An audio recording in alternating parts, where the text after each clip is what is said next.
pagbisita ni PBBM sa lungsod ng Marawi, tiniyak niya ang patuloy na serbisyo ng pamahalaan sa tulong ng kagamitan para sa displaced teachers and learners, internet para sa far-flung areas, dagdag pasilidad sa Marawi Dansalan Integrated School, bagong fishport at terminal sa Lanao Lake area. Pinalakas na suporta sa mga sundalo.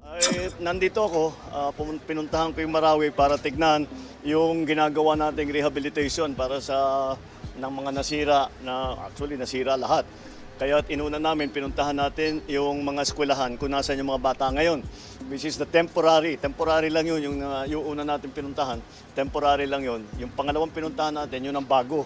That will be able to house up to 9,000, almost 10,000 students. And then the next facility that we want to inspect was the Marawi City Hospital. And it is a 100-bed hospital, primary care. We are giving the contractors and all of the government agencies a deadline of August na mabuksan na yung hospital.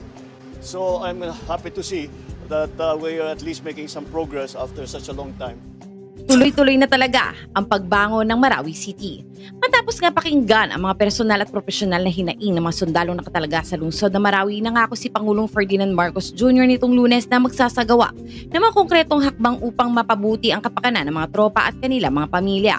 Nakipagpulong si Pangulong Marcos sa mga tropa ng 103rd Infantry Haribon Brigade sa ilalim ng 1st Infantry Tabak Division ng Philippine Army na nakatalaga sa Campo Ranao, lungsod ng Marawi bilang isa sa mga hinto sa kanyang pagbisita.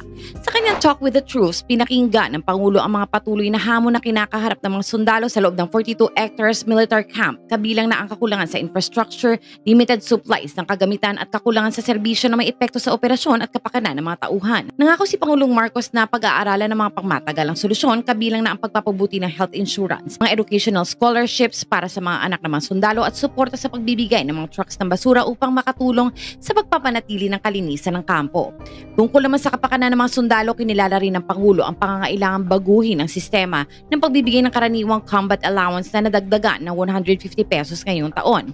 Pag-aaralan natin ang iba't ibang sistema sa pagbibigay ng combat pay, ani Pangulong Marcos.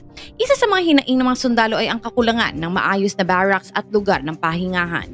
Dahil sa kakulangan sa espasyo, marami sa kanila ang napipilitang tumira sa mga pasilidad na pansamantalang inaayos na araw-araw nilang paalala sa hirap ng pagsisilbi sa bayan. Ang hindi pa tapos na multipurpose building na wala pa ring bubong, pati ang kawalan ng holding area para sa mga bisita ay lalo pang nagpapakita ng pangangailangan para sa mas maayos na infrastructure.